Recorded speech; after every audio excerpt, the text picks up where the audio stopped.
nagkamali po yung pagkakatype, yung pong December 6, 2025. Hindi po 25, 24. Kaya binalikan ko po kanya. Ang ginawa po nila, kinurek lang nila tapos pinapirma sa akin. Doon sa mismong notaryo. O sige. Kaya alam ko na pumunta siya dahil nga sinabi pa niya na meron pong mali dito. Para siguro korekin din yung record na iniwan niya. Kasi kukuha ng kopya yung notaryo. Yes po. Ngayon, pag-usapan natin na sinasabi ng abogada na nagnotaryo na hindi niya pirma yon. Yung nakapangalan mismo mo doon. O sige, sabihin na natin na maring hindi niya pirma. No? Granting na hindi niya pirma. Ngayon, sino ang maglalagay doon sa... Kasi yung notaryo sa bandang baba, merong nakalagay doon, doc number, page number, book number, series of 2025. Paano niya makikita yung notarial register ng abogadong nagnotarya? Makikita mo niya anong doc number, may ilalagay niya anong number? Yung page number ng notaryo, alam niya? Tibutis ang pumirma niyan. Kasi sila nang gumawa lahat eh. Ayun. Tapos may kasalanan dyan ang notarial... kung sino man doon sa notarial office. Kung sino man. Bakit? Pat mo pinayagan na mailagay lahat yung detalye na yan. Pakukuha ko yung kanyang notarial register. Pagka tumama dyan, ibig sabihin sila yung naglagay niyan. Hindi si Gutesa. Hindi ba matatamper yun, Sen? Halimbawa? Hindi matatamper yun. Tuloy-tuloy yung number niya. Kasi makikita. pagkatapos ng isang buwan yan, o kung merong ganyan, i-report mo sa RTC na kung saan nakakuha ka ng komisyon. Ayun, pala yun. Hindi po pwede. Yung mga iba dyan, naglalagay sila ng, yung mga gustong kumita, meron silang iniiwan na espasyo para yung ganung gusto magpanotaryo, nagkataon na sa araw, sa ganung klaseng panahon, kailangan, naglalagay sila doon. Post-dated, parang gano'n. Yung mga gano'n. Lalo na, alimbawa, yung mga 2 years na ganyan, nahanap ng ganyan. Ng puwang. Paliwanag, itong naging witness na ito, matagal na niyang tinatangka na makausap niya ako. Lamang sa dami ng ginagawa natin dyan, hindi ko mapagbigyan talaga. Pero maliban doon, may mga iba pang mga personalidad. Na ginawan ko rin ng paraan na sana makontak din yung mga yon. Kaya lang, yung mga nauna ay hindi naman kaagad nagbigay ng pahayag na makikipagkita. Opo. Ngayon, itong mga huling grupo na ito na nagsasabi, wala nga akong panahon sabi ko kay Mike Defensor. Lalo na ngayon, sabi ko, mag-aalas 2 na ng hapon. Mamayang alas 3, sabi ko, umpisa ng aming session. Opo. Hindi kanya, siguro tingnan mo lang kasi meron siyang pakikita sa yung parang draft ng kanyang salaysay. Tungkol saan? Tungkol sa pinag-uusapan niyo doon sa Blue Ribbon Committee. Ano ito? Lunes po ito? Martes? O this week lang po ito? Yung... The day before. Kailan ba kami nagkaroon ng huling pagdinig? Kahapon. Thursday po kahapon. Yun po yung mula alas 9. Di Miyerkules yun. So Wednesday, a day before. Kasi sabi ko, sige, nasaan ba kayo? Hindi, sabihin mo kung saan ka malapit para... Hindi, andito ako sa Senado. Merong lugar dyan yung Seascape. Alam ko yun, sabi niya. Kasi yun, 5 minuto lang. Mula sa Senado. Kaya, siyempre, yung convenience ko naman ang aking inaalala para makabalik ka agad ako. So, tinignan ko yung... meron nga silang isang draft na pinakita sa akin. Ngayon, tinitingnan ko sa aking palagay, talaga baka akong sarili mong gawa yan. Kasi yung ibang mga pagkakatagalog kasi, pasensya na po kayo kanya, hindi po ako Tagalog, Bisaya po ako. Taga saan ka baka ako? Masbate. So, ang Masbate, Jen, Nelson, ay parte ng Bicol Region. Ngunit, ang salita doon, ang prevalent na salita is Bisaya. Opo, halo yung Bisaya at Bicol. Pero okay lang, sabi ko, naiintindihan naman yan. Maliban lang yung spelling, pakicorrect nyo na kasi mga spelling naman, mali-mali. Yung iba, hindi naman marami. Yun lang ang nasabi ko. O sige ka, kung hindi ako magtatagal, sabi ko, Mike, paki-assistin nyo na lamang siya na ma-finalize yan kung... Kasi draft lang So ito rin po yung si Orly? Si Master Sergeant Orly po yung tinutukoy niya? Nandun siya. Nandun naman si Mike at saka yung ibang mga kasama niya. Ang requirement ko lang, sabi ko, siyempre, pandagdag naman na Kumpiyansa sa akin yun. Ipanotaryo nyo naman para hindi lang yung dinala nyo sa akin, walang notaryo. Bagamat alam ko naman na harap siya sa Blue Ribbon, hindi mo naman may iwasan na susumpa siya doon. At pagkasumpa niya, pababasa ko talaga yung nilalaman ng kanyang salaysay. At mula doon, pagtatatanungin na siya ng miyembro ng komite. Malinaw yun. Pero yung para sa akin lang na pansarili kong nagustuhan, yung pagbigyan niya sa akin, notaryado. Para makatiyak kayo. Para makatiyak ko kasi siguro nung iwanan ko sila, mga 2:30 na siguro yon. May panahon pa naman silang kumuha o umanap ng magnunotaryo. Umalis na ako noon. At sabi ko, bago ko umalis, sige, kung talagang buo sa loob mo at talaga namang gusto mong ihayag yan sa publiko, bukas ka ako, ang oras ay 9:00 ng umaga. Siguro 8:30 para nandun ka na para makasiguro kang makapasok ka sa tamang oras. Yun po yung Webes. Yung Webes yun. Okay, opo. So yun ang pinagtapusan. Ngayon, kung darating siya, di okay. Kung hindi siya darating, okay din sa akin. Hindi nyo rin expect na pupunta. Sinabi ko nga, kung talagang buo sa loob mo, di ba? Kung buo sa loob mo at tapat ka sa hangarin mo na mailahad mo yan, kasi nakalagay doon, ito po para sa bayan na lang, sabi niya eh. Binasa ko naman eh. O di, sa akin, kung darating ka, okay. Kung di ka dumating, wala namang nawala sa akin. Dumating. Ayun. Tapos, pagdarating niya sa akin, ilang bang kopya ang dala mo? Meron po ako ritong 5 kopya. Ito pong 4, sabi niya, ay original. Okay? Asan ka ako yung hindi original? Ito pong huli. Binigay ko sa kanya yung huli. Yung Xerox copy, kinuha ko yung 4 na original. Kasi, ang balak ko, kaya kinuha ko yung 4, pagka-introduce ko sa kanya, bibigyan ko na ng kopya yung chairman, si Senator Lacson.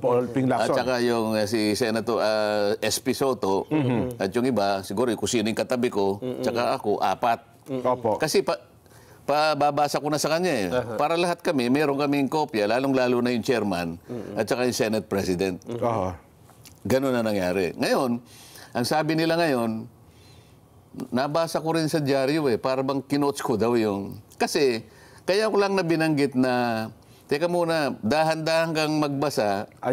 Dahan-dahan kang magbasa. Kung ano yung nakasulat, huwag mong lalakta. Parang, kasi meron kang hindi nababasa. Alam din ni Senator Lacson yun dahil may kopya siya eh. Kasi doon sa pinakagitnang bahagi, meron siyang isang linya na hindi nabasa. Yung panapos ng papel, yung sa ilalim. Kinapos. Merong nalalaktawan doon eh. Kinapos. Hindi ko naman alam na ganun yung binabasa niya. Ngayon, yung binabasa ko yung kompleto. Bakit hindi niya binasa yung last line? Ipinalampas ko muna yun, baka magkamali. Tapos nung dumating na naman sa pangalawang pahina, nilaktawan niya na naman yung 2 pahina, ay yung 2 linya. Teka muna nga ako. Basahin mo ng maigi. Alam ni Senator Lacson at saka ni Senator Soto at saka yung katabi ko, siguro si Senator Win, kasi may hawak kami binabasa. Sinusundan namin yung binabasa niya. Di ba?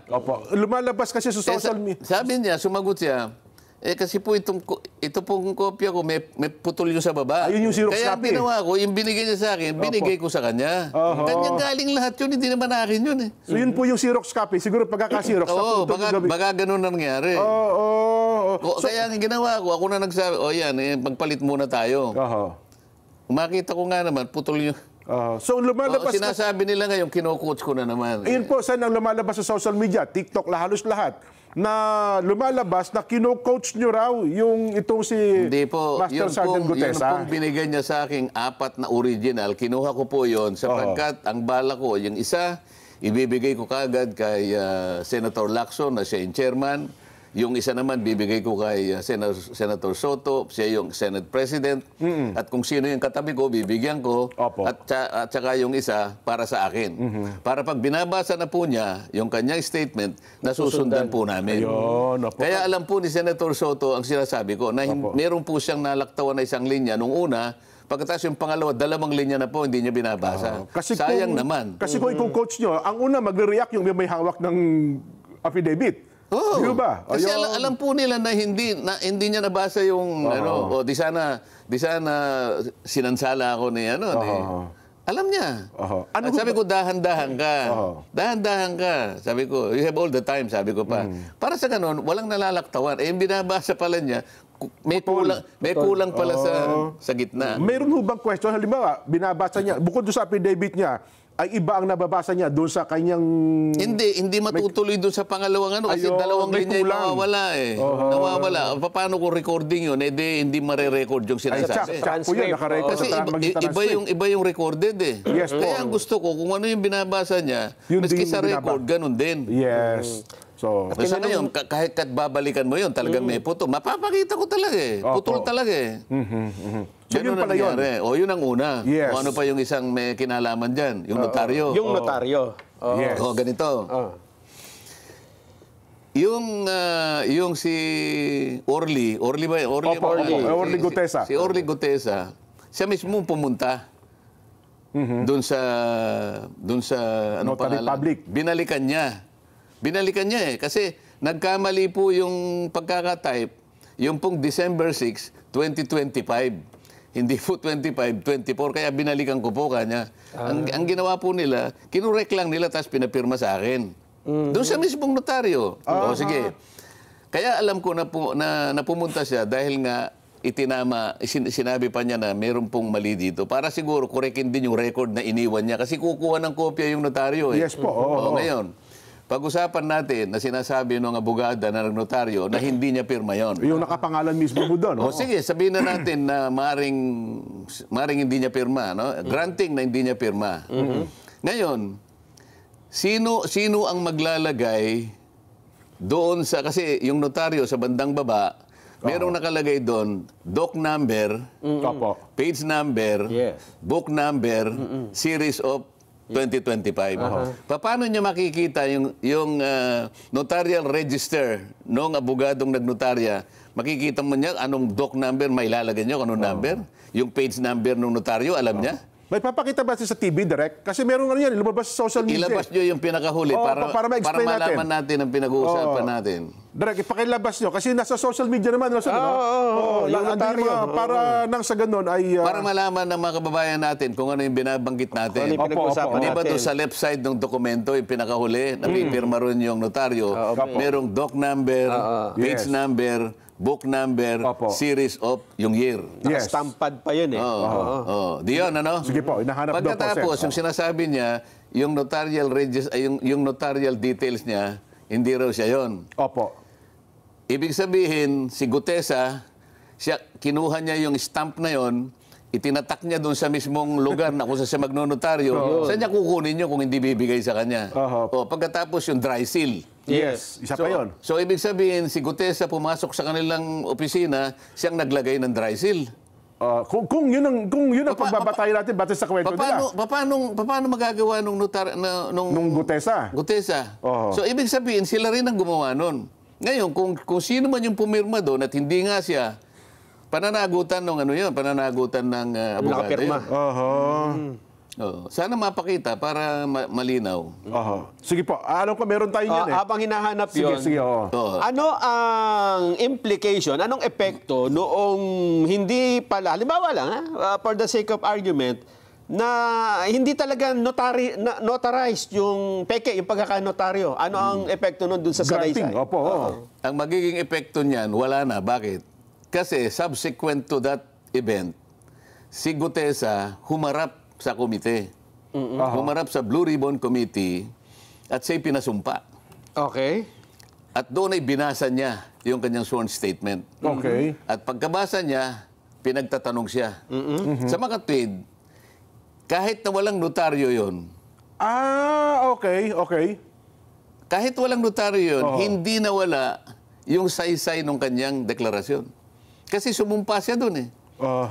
So, kung titingnan mo ngayon, parang kung tatawagin yan sa legal term, surplusage, sabi nila. Surplusage. Ibig sabihin, with or without that, nananatiling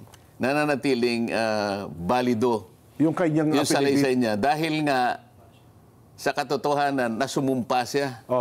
Sumumpa siya sa harap ng Blue Ribbon Committee. Nanonood ng taong bayan nung mga sandali na yon, di ba? Tama po. Oh, hindi lamang ibinigay yung mismong sworn statement, ito ay pinabasa namin. Kaya nga sinasabi ko nga sa inyo kanina pa, kailangan walang malaktawan. Ayun. Sinusundan namin yung pagbabasa ng kanyang statement Dahil recorded yun. Recorded yun. Paano kung halimbawa, tingnan natin ang record, yung isang linya nawala. Pagkatapos sa susunod na linya, wala na naman. Kulang-kulang yung binasa niya.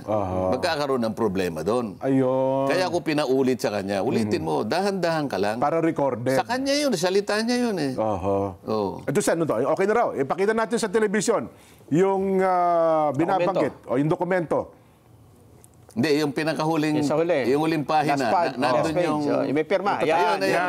Ilaki mo nga yun. Ayun, meron nakalagay doc number. Opo. Sinumpaan at nilagdaan, Hindi yung doc number nasa Doc baba. number 255. Doc number 255. Paano makukuha Page number 54. nung yung number ng document? Kasi makikita mo sa notarial register, susundan mo yun Ang pinanggalingan mo siguro 254. So ngayon sa kanya 255.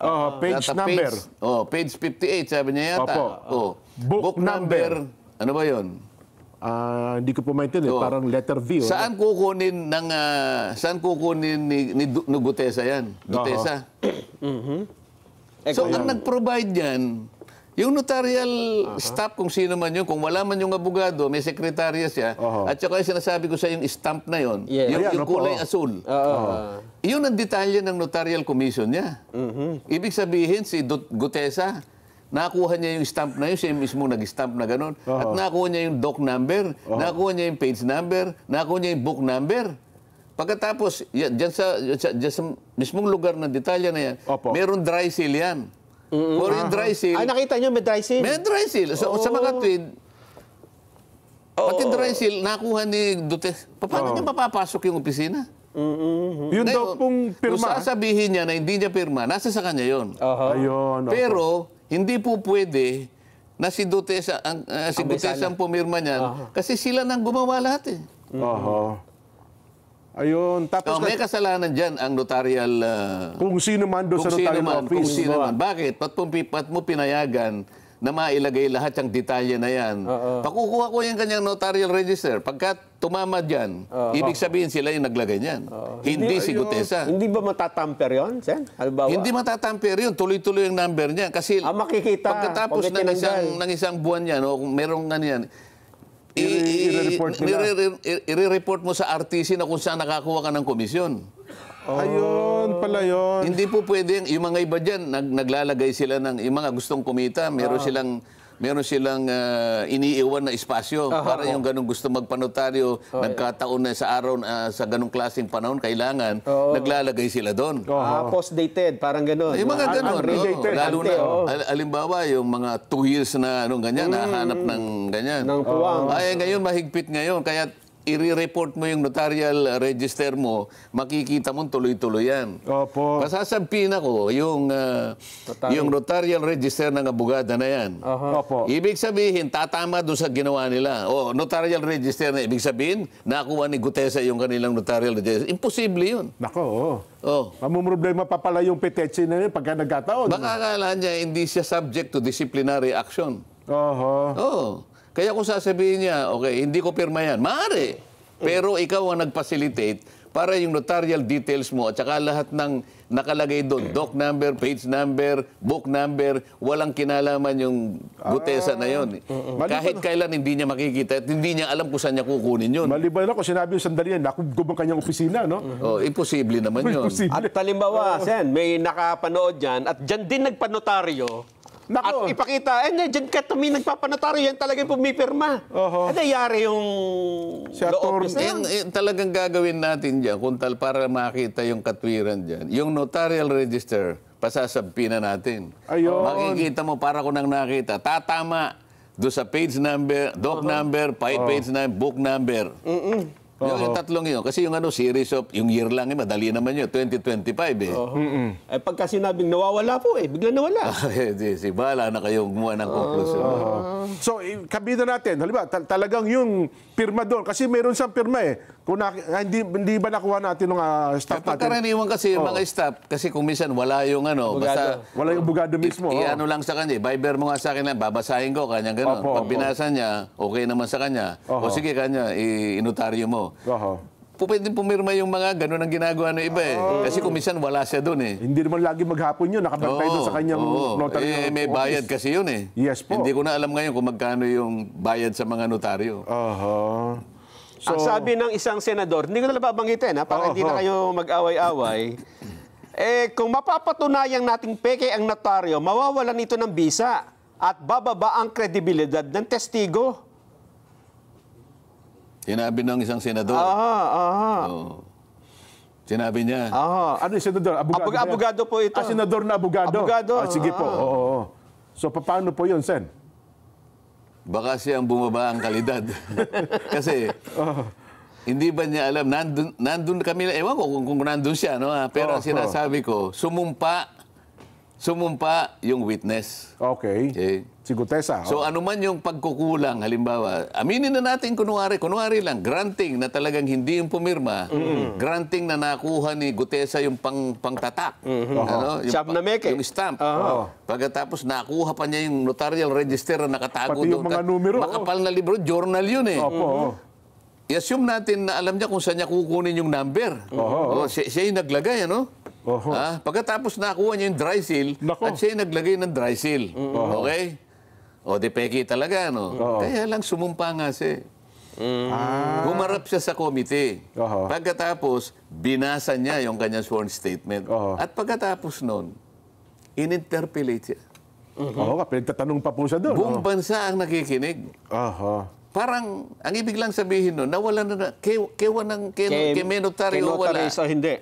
Doon na napunta So, kaya yung curative effect nung nandun na yun. Kaya wag mo sasabihin na nawalan ng visa yung... Kung halimbawa, private document lang, halimbawa, deed of sale, baka sakaling maniwala ako. Hindi naman na subject sa ano yun ito merong committee. Ayun. Di ba? So kung pumunta doon, halimbawa, natapos po siya ng kanya pinanotaryo. Wala rin diferensya yun, Sen. Natapos siya. Walang notaryo. Sinabi nyo, pwede ba yung statement mo, ipanotaryo nyo after na siya humarap sa pagdinig? Oo, kung kakailanganin pa. At para lamang lahat ng nagdududa masatisfy kahit hindi na kailangan. Sige, panotaryo nyo uli. Wala namang problema kung panotaryo mo. Ayun pala ang ibig sabihin noon. Well, alam mo, hahanapan na lang ng diyan mo makikita, hahanapan ng butas. Diyan po kayo magpakatalino. At ang gagawin kasi diyan, ang lahat, sasabihin nila, tingnan mo si Senator Marcoleta. Siguro siyang may kagagawan yan Ayun na nga po, lumalabas ngayon. Wala po akong kinalaman. Kasi ang binilin ko sa kanila, kung talagang buwang loob mo, at talagang ikaw ay naniniwala na dapat mong ihayag yan, bukas kailangan 8:30, nandun ka na sa Senado. Kasi 9 o'clock ang umpisa, 8:30, kasi dami pang pagpasok mo, dami mong pipirma, dami mo, para makapasok ka, magpakaaga ka ng konti. Ako naman, nagikipagsapalaran. Kung darating, di darating. Kung hindi darating, hindi dumating. Nako. So, yun pala. So, nasagot na yung dalawang tanong. Nelson, doon tayo. Well, sabi naman nila, Sen, surprise ito para bagang may konting pagdududa rin po. Mismo atang chairman, sabi niya, hindi na-coordinate. Hindi na-coordinate. Wala daw courtesy. Yun hong pagharap nitong si Master Sergeant Gutesa. Wala daw kortesiya doon sa komite at maging sa chairman ng walang kortesiya. Walang kortesiya. Paano po masasabi na walang kortesiya? Di ba nagsalita ako, sabi ko, Mr. Chair, I am going to consume the remaining time that I have to make a disclosure. Sinabi ko yung pangyayari nga na tinawagan ako niya, at kung papayag kayo, Mr. Chair, ay iahayag ko dito yung witness na sinasabi ko. Let him testify. Tinayagan naman po niya. Di ba? So tinawag ko ngayon. Nasaan ang kawalan ng courtesy? Pinagpaalam. Pinagpaalam ko eh. Hindi ko hindi ko na biglang nagsasalita, Mr. Chair, ito po, iupo nyo rito. Wala naman ganun. Nakikita naman po ninyo ang lahat ng nangyari. Kayo po ang higit na nakakaalam dahil napanood po ninyo pati yung paraan kung paano ko po siya inihayag sa gitna ng committee. Ayun. At wala namang tumutol, Sen, di ba? Ito. Yan ang pag-usapan natin. Hindi, ganito yan. Kailangan po, alam ko po matatalino kayo. Kailangan lang po, mabilis po kayo sa, wag po kayong yung ibig sabihin kailangan maging mabilis kayo na ma-analyze nyo yung pangyayari. Kasi kung minsan minsan segundo lang minsan minuto lang diba? Tingnan po ninyo, nung siya ay makapagsalita na. Nung matapos na yung niya, open na siya ngayon for interpellation. Napansin po ba ninyo? Walang nagtanong. Ano po ba ang ibig sabihin nun? Walang naging interesado. Hindi po. Sari-sari na po yun. Hindi nila inaasahan na mayroong ganun. Pangalawa, ina-analyze nila kung may palagay ko kanya credible ito. Ngayon po kasi pag ang isang testigo, alam po ninyo, mahalata ninyo na siya nagsasabi ng totoo. Kung tayo po ay nasa courtroom at tayo, alam mo, abogado kayong dalawa, Jen. Abogado kayong dalawa, kayo halimbawa, ikaw ang prosecution. Siya ang depensa. Si Nelson, defense o criminal. Ako yung judge. Pinresent ni Nelson ngayon. Defense Nakita mo, Jen, na kasi ma-anticipate mo, abogado ka Siyempre po. Naririnig mo. Credible. Ikaw din kakabahan ka kung hindi mo alam kung itatanong mo. Kasi alam niya. Siyempre, nabigla ho tayo doon sa ganung sitwasyon. Pangalawa, di medyo kasi credible talaga. Ako sa tingin ko, kasi pinagtatanong ko rin siya. Ako gusto ko rin namang matansya na ako interesado ko sa katotohanan. Kung nagbubulaan lang ito, halimbawa, binobola lang ako, ayoko rin naman yun. Pero kayo ba yung na-test nyo? Halimbawa, itong si Gutesa, na-test nyo na ba? Baka naman, kwento-kwento mo lang yan. Tinest ko binabali-baligtad ko siya. Teka muna nga ako. Nakalagay dyan sa na isang maleta. Gaano kalaki yung maleta? Pag pinatay, anong klaseng maleta kako? Yung yung Rimowa. Mahal pa yung mamahalin pa yung kanyang Hindi kasi yung Rimowa, talagang matibay yun. Yes po, metal yun Ilan ang laman? Ba't ko ako nasabing 48 million ang isang maleta? Meron po kasing label. Hindi pala. Meron po kasing level sabi niya. Hindi kasi sa Tagalog. Anong level? Kasi ngayon pala, hindi pala label. May label kada maleta. Yung label kako? Post-it po kanya yung dinidikit. Okay. Ano nakasulat sa post-it? Nakalagay po 48. Ba't kung 48? Ba't namong na 48? Kasi po, pagka po tatanggapin namin, nakikita pong binibilang, pera po sige. Gaano siya kalaki? Pag tinayo mo po kanya hanggang dito, tumayo ka, sabi ko pa Hindi pinatayo ko. Talagang ganun kalaki yung Rimowa. Alam ko yung Rimowa, hanggang dito po kanya. Okay, sige. Ngayon, pag binuhat mo kako, Gaano kabigat? Ano po sa tansya ko po kanya halos isang kaban na bigas. So mga 50 kilos. 48. Oo Di nga, ba sinabi ni Ramon Revilla Sr., ang isang milyon, isang kilo. Mga 990 grams daw, sabi niyo. Halos isang kilo. So kung 48 million, 48 kilos. Tama, isang kaban 50 kilos yung isang kaban Halos isang kaban po. Tinetesting ko siya Hindi niya alam na tinetest ko siya. At saka, Sen, napansin ko rin, tinesting siya ni Senator Lacson Nagpakita ng picture Eto, sino? Kilala mo ba to? Ang bilis niya. Wala ngang clue Affirmative po. Yan po si Paul kanya. May apelido pa Tapos, ginagano. Yan, sabi niya. Yan Mark. po si Eric. Yan po si Mark. Yan po si Texay, sabi niya. At kinonfirm ni Alcantara. Na yun nga rin. Yun doon. Nakikita rin niya. Ngayon, nakita mong totoo ang sinasabi niya. Prosecution. Tatanungin mo siya. Ang pinakamahirap ang pinakamahirap na pagtatanong na gagawin ng isang abogado, pag alam mong nasasabi siya ng totoo, Oo. anong itatanong ko na mauhuli ko siya? Kaya mag-iisip ka muna. Kasi kapag ka hindi mo alam kung anong itatanong niya, pinakamabuti na huwag mo nang tatanungin. Manahimik ka muna.